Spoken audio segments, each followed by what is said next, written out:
Today, we are going to start with the fifth chapter of our business studies class 12th, and the name of the chapter is organizing.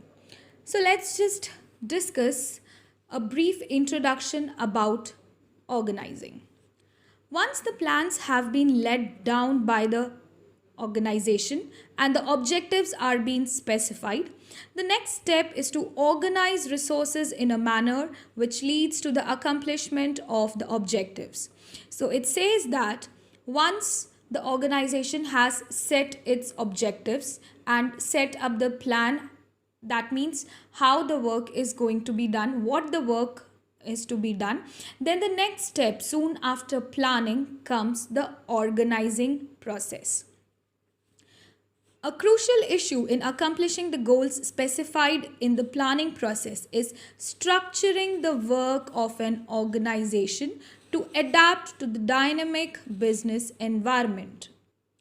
See, we have discussed in the earlier classes that the business environment is dynamic in nature. Dynamic means it keeps on changing. It could be either political reasons or some legal reasons or some environmental reasons, etc. But as far as organization is concerned, it should be very adapted to all these business environment changes. And for that reason, it needs to have a proper structuring so that the works of the organization can adapt to the environment as well as it can also survive in all the type of business environments. The activities of an enterprise must be organized in such a manner that plans can be successfully implemented. So, as I told you earlier, even if you have a very good strategy, even if you have a very good planning for your organization, but what if you are not able to organize or manage your resources very well, which means organizing your resources. If you are not able to do this factor, that is organize your resources, it could be either manpower, it could be the machinery, it could be either money, it could be either time. These are all the resources of the organization, right? So if you're not able to organize it properly, which means if you don't have a proper organization structure, basically organization structure is something which enables the employees of the organization to understand how the work is to be carried out and what are the steps involved in the organization, how the work is done. So this would be discussed later, that is the structures of work would be discussed later in this chapter. So let's just come along.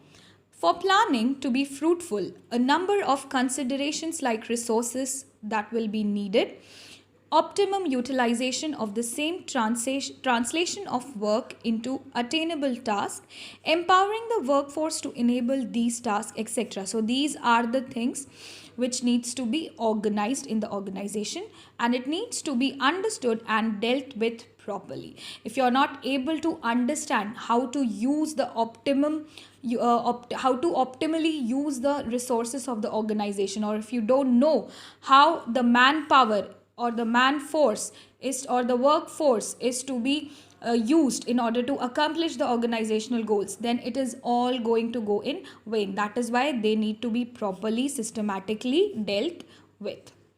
It is evident from the way Wipro has moved towards reaching for its goal of becoming a globally successful technology company that organizing plays a significant role in implementation of plans. So let's take an example of Wipro company.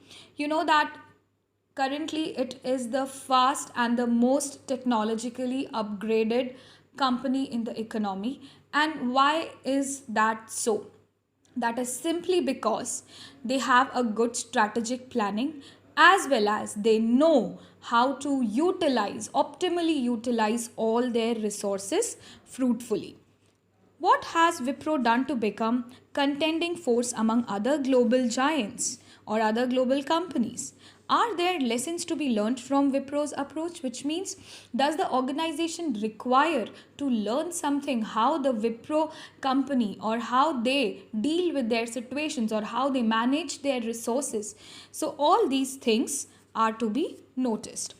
Wipro organized itself in a manner that allowed customer orientation to dominate over the goals and diversified on the basis of product lines.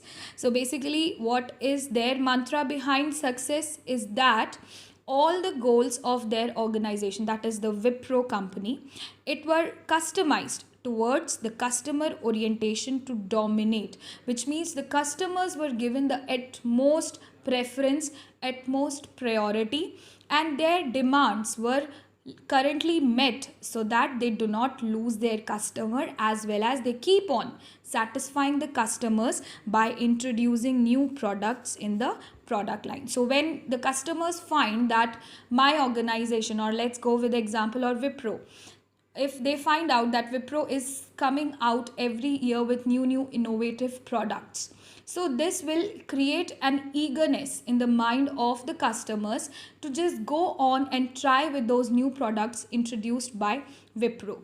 And in this way, if you keep your customer as the utmost priority of your organization, then definitely the organizational goals could be achieved. The management function of the organization ensures that efforts are directed towards the attainment of goals laid down in the planning function in such a manner that resources are used optimally and people are able to work collectively and effectively for a common purpose. So, as I explained to you earlier, when you prepare a proper plan, when there is a proper strategy or planning in the organization, then the next thing what you do is you direct all your resources towards organizing. That means you organize all your resources in such a way that there is minimum or no wastage of such resources. And if it is properly examined and properly allocated, and optimum utilization of resources are there, as well as the people, that means the employees who are working in your organization, are able to work collectively without any conflicts amongst them, and if they are working with full efficiency and effectiveness, then definitely they can attain the common purpose. That means the organizational goals which are being set up at the step of planning. Thus, it is the context of effective management that the organization function earns due importance. It is a means of translating plans into actions. So, in simple terms, if you define the term organizing, it could be said that it is a means of translating plans into actions. So, simply, when you prepare a plan, you need to convert those plans into reality. So, that is simply called organizing, as well as it also includes the organization's various resources as well. The organization function leads to the creation of an organizational structure which includes designing of roles to be filled by suitably skilled people and defining the inner relationship between these roles so that ambiguity in performance of duties can be eliminated. So, if there is a proper organizational structure, that means there is a proper way in which your organization carries out all its activities, and as well as you have properly skilled people in the organization, their roles and their duties are also properly defined, their relationship is also properly defined, which means who is answerable to whom is accountable to whom. If all these things are also defined in the organization, then certain flaws or certain mistakes can definitely be eliminated. And not only is this important for productive cooperation between the personals, that means the employees, but also for clarification of extent of authority as well as responsibility for results and logical grouping of activities. Which means if you have a proper organization structure, then you can have a clear authority, which means who is in power of commanding, as well as responsibility. Automatically with authority comes responsibility, as well as you can also determine how the grouping of activities will take place. Like if there is a production department, all the activities will be carried out of production will be carried out by production department. So in this way you have grouped the activities. Similarly for finance department, sales department, etc. So this was about an introduction of organizing. Now let's move on further and understand the meaning of organizing in detail. In order to understand the meaning of organizing, let's just take a very simple example of a school fete. You all must have seen school fair. You have enjoyed it, wherein you get a lot of games to play, a lot of snacks to eat, and as well as there are various cultural programs which you can enjoy to the fullest. But have you ever imagined that the process from starting, that is the planning of the school fete, till the process of putting forward the school fete to you, what is the basic thing which is done? That means, do you have ever imagined about what would be behind the scene activities?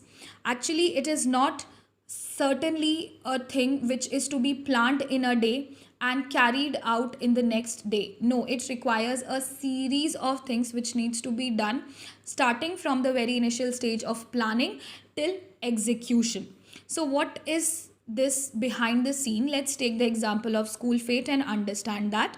So if suppose your principal comes out with the idea of organizing a school fete this year for Children's Day, as we have already done also. So what does happen in that? First of all, you plan out the things which are to be done. You plan out the stalls, games, cultural programs, etc.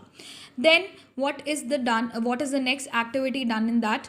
The activity which is done is that it is divided into task groups, each dealing with a specific area, like the food committee, the decoration committee, the ticketing committee, and so on. So you know that all the functions cannot be carried out by a single person or by a single group. Okay, and therefore there is a very necessity of the groups being divided, and each work should be given to each groups so that they could do their part well in order to make this school fete a very grand success. But not only that, not only giving the duties to each committees takes place, but there is an overall supervision also, because there has to be somebody who is continuously monitoring, or who is continuously checking, or who is officially in charge to supervise all those committees.